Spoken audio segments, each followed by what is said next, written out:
ଆହୁରି 3 ଦିନ ଲାଗି ରହିବ ବର୍ଷା। ଏନେଇ ଆଞ୍ଚଳିକ ପାଣିପାଗ ବିଭାଗ ପକ୍ଷରୁ ଜାରି ହେଲା କବଟ ସୂଚନା। ତେବେ ଆସନ୍ତୁ 3 ଦିନ ପର୍ଯ୍ୟନ୍ତ ଏହି ସମସ୍ତ ଜିଲ୍ଲାରେ ଭାରୀ ମାତ୍ରାରେ ବର୍ଷା ହେବ।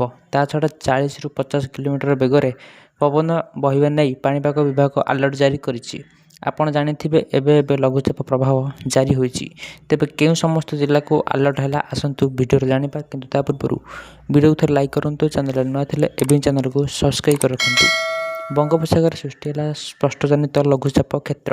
ବଙ୍ଗୋପସାଗରରେ ସୃଷ୍ଟି ହୋଇଥିବା ଲଘୁଚାପ କ୍ଷେତ୍ର ଅଧିକ ଘନୀଭୂତ ହୋଇ ଉତ୍ତର ପଶ୍ଚିମ ବଙ୍ଗୋପସାଗରରେ ଏବଂ ଏହାର ପାର୍ଶ୍ୱବର୍ତ୍ତୀ ଅଞ୍ଚଳରେ ଲଘୁଚାପର ସୃଷ୍ଟି ହେବ। ଏହାର ପ୍ରଭାବରେ ସାରା ଓଡ଼ିଶାରେ ବର୍ଷା ଜାରି ହୋଇଥିବା ବେଳେ ପ୍ରତ୍ୟେକ ସ୍ଥାନରେ ଭୀଷଣରୁ ଭୀଷଣ ବର୍ଷା ହେବାର ସମ୍ଭାବନା ରହିଛି।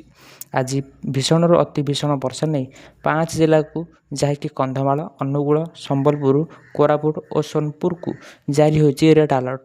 ସେହିଭଳି 8 ଜିଲ୍ଲାରେ ପବନ ବର୍ଷା ନେଇ ଅରେଞ୍ଜ ଆଲର୍ଟ ଜାରି କରାଯାଇଛି। ତେବେ ଆସନ୍ତୁ 7 ତାରିଖ ପର୍ଯ୍ୟନ୍ତ ଓଡ଼ିଶା ଉପକୂଳ ଏବଂ ସଂଲଗ୍ନ ସମୁଦ୍ର ଅଞ୍ଚଳରେ 40ରୁ 50 କିଲୋମିଟର ବେଗରେ ପବନ ସହ ଝଟକା ବର୍ଷା ହେବାର ସମ୍ଭାବନା ରହିଛି।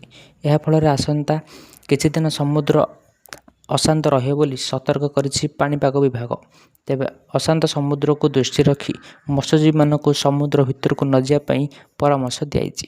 ସେହିପରି ଲୋକମାନଙ୍କୁ ବର୍ଷା, ବଜ୍ରପାତ ଓ ଝଡ଼ ପବନ ସମୟରେ ସତର୍କ ରଖିବା ପାଇଁ ପାଣିପାଗ ବିଭାଗର ବନ୍ଦୋବସ୍ତ କରିଛି। ତେବେ ପାଣିପାଗ ବିଭାଗର ସୂଚନା ଅନୁଯାୟୀ ଆସନ୍ତା 3 ଦିନ ପର୍ଯ୍ୟନ୍ତ ଏସବୁ ଜିଲ୍ଲାରେ ବର୍ଷା ହେବା ନେଇ ସୂଚନା ଜାରି କରାଯାଇଛି।